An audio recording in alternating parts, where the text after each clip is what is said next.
Awalnya pada saat itu saya di Jepang, tahun 2010 saya studi S3 di Jepang, kemudian saya melihat ada pengumuman di kampus mengenai kesempatan untuk melakukan ekspedisi di Antartika bersama JARE atau Japan Antarctic Research Expedition. Kemudian saya mengisi formulir dan mengirimkan aplikasi kepada sekretariat ekspedisi. Jadi ada beberapa bidang ilmu atau topik penelitian yang kami lakukan bersama dengan JARE. Geologi hanya salah satunya. Yang lain ada oceanografi, ada terrestrial biology, atmospheric physics, kemudian geofisik, geodesi, penguin, dan berbagai macam riset. Untuk fisik saya mengumpulkan sampel batuan sebanyak 141 sampel. Semuanya sebagian besar adalah batuan metamorf yang hipotesis yang kami dapatkan dari peneliti terdahulu mengatakan bahwa kemungkinan hadir batuan metamorf dengan suhu sangat tinggi yang ada di sana. Kemudian umurnya variasinya antara 500 juta tahun hingga 2,5 miliar, bahkan ada yang kemungkinan kita bisa dapat 3,8 miliar tahun dari batuan metamorf tersebut. Nah, ini total saya koleksi 141 sampel dari 3 lokasi yang berbeda. Kemudian hasil yang lain adalah fotografi udara dengan menggunakan drone. Hal ini belum pernah dilakukan oleh peneliti terdahulu. Kemudian yang lain untuk geologi, kalau bagi saya sebagai perwakilan dari Indonesia, saya juga merupakan geolog pertama yang ada di sana, sehingga saya membawa misi untuk memberikan encourage. Jadi hasilnya nanti juga akan mengencourage mahasiswa saya atau generasi muda di Indonesia bahwa ternyata Indonesia itu bisa loh. Hipotesa yang kami bawa pada waktu itu berdasarkan data faktual yang kami jumpai di lapangan ya. Jadi ternyata semakin ke arah barat itu suhu pembentuk batuan metamorf atau suhu metamorfosa itu semakin bertambah. Jadi dari timur ke barat itu suhunya semakin bertambah. Sehingga mulai dari yang suhu menengah sampai dengan suhu sangat tinggi kita bisa jumpai di sana. Itu sementara hipotesis yang kami dapatkan. Kemudian umur, peneliti terdahulu mengatakan umurnya variasinya sekitar 500 juta tahun pembentukan batuan metamorf, dan umur batuan asal sekitar variasinya bermacam-macam, tapi kami bisa mendapatkan, harapan kami bisa mendapatkan sesuatu yang lebih detail untuk mengetahui umur dan proses metamorfisme di sana.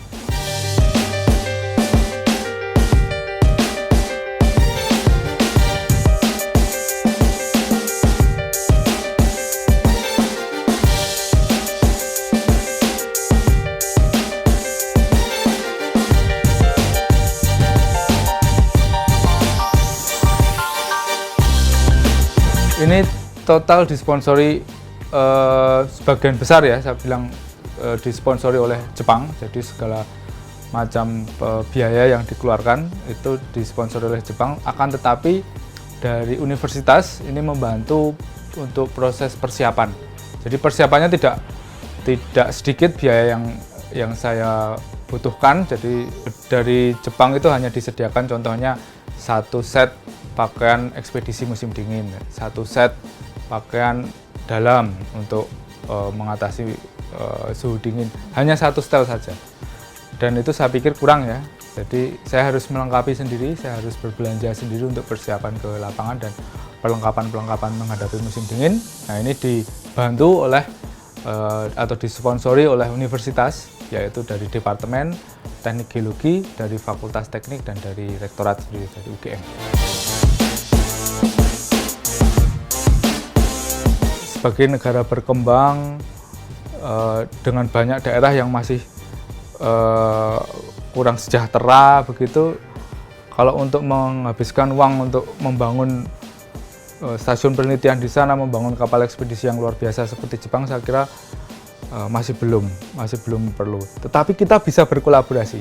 Jadi Jepang melalui JARE itu mereka melakukan ekspedisi per tahun. Setiap tahun mereka melakukan ekspedisi. Amerika juga begitu, Australia juga, Korea Selatan, Jerman, Rusia, Cina, yang baru-baru bergabung ini Turki, Mongolia. Mereka rutin melakukan ekspedisi.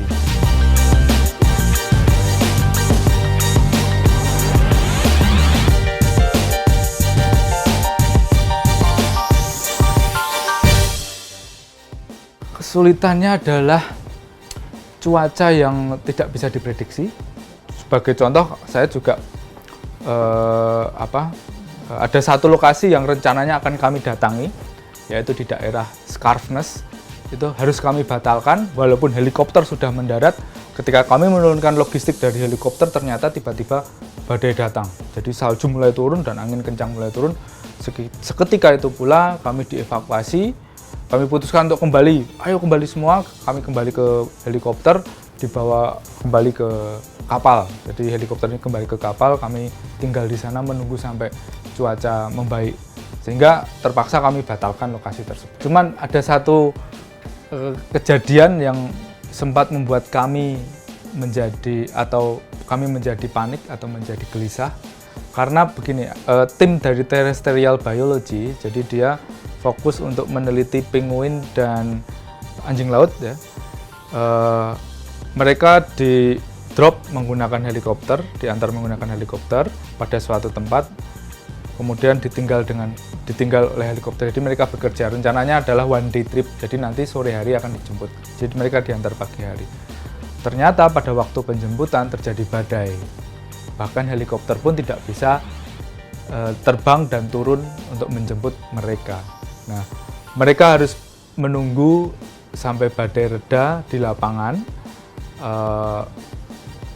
dan dengan komunikasi yang terbatas, untungnya mereka membawa telepon satelit dengan komunikasi yang terbatas, dengan peralatan yang bahan makanan yang terbatas. Yang menarik, cukup menarik, karena di Antartika suhunya sangat dingin sehingga bakteri pengurai tidak bisa hidup di sana. Sampah apapun yang kita hasilkan, baik sampah anorganik maupun organik, itu akan sulit sekali untuk terurai. Bahkan feses yang kita hasilkan itu harus kita bawa pulang kembali. Jadi kami harus menampung feses kami, kemudian kami bawa lagi menggunakan plastik, ya, kami ikat, kemudian kami kirim lagi ke stasiun Showa yang ada di sana untuk dibakar. Nanti abunya akan dibuang di Jepang. Jadi kami tidak meninggalkan sampah apapun di Antartika. Bahkan sampah organik yang kita produksi sekalipun itu kita bawa pulang. Itu juga pengalaman yang cukup menarik.